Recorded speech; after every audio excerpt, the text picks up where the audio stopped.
Station 7. Jésus tombe une deuxième fois. Poursuivant la montée sur encore 70 mètres, vous arrivez à un carrefour. À ce croisement, vous faites face à la 7e station. À l'intérieur d'une petite chapelle, il reste un immense pilier de la porte du jugement, une porte de Jérusalem du 1er siècle.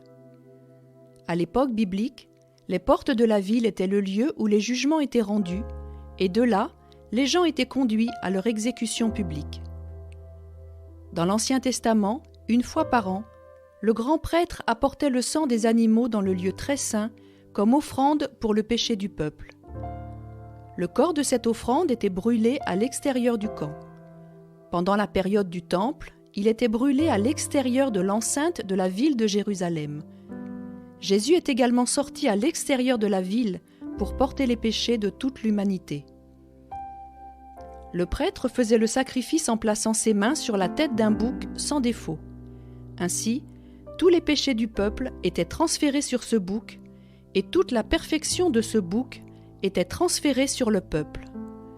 Dans l'Ancien Testament, il s'agissait d'un arrangement temporaire qui se répétait chaque année.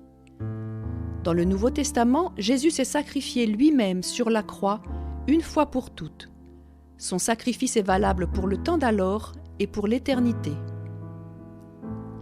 Une ville nous protège, et être à l'intérieur d'un campement nous donne un sentiment de sécurité et de chaleur.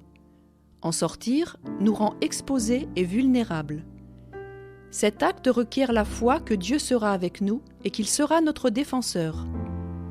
Abraham est aussi sorti de sa zone de confort et a vécu une vie en dehors des murs de la ville.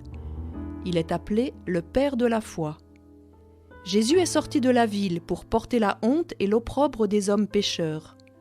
En hébreu, nous lisons « Sortons donc pour aller à lui, hors du camp, en portant son humiliation, ne cédant pas au péché, mais vivant au contraire dans la sainteté. » Seigneur, merci d'avoir porté tous nos péchés et la honte, et aide-moi à te suivre par la foi. Conduis-moi hors de ma zone personnelle de confort.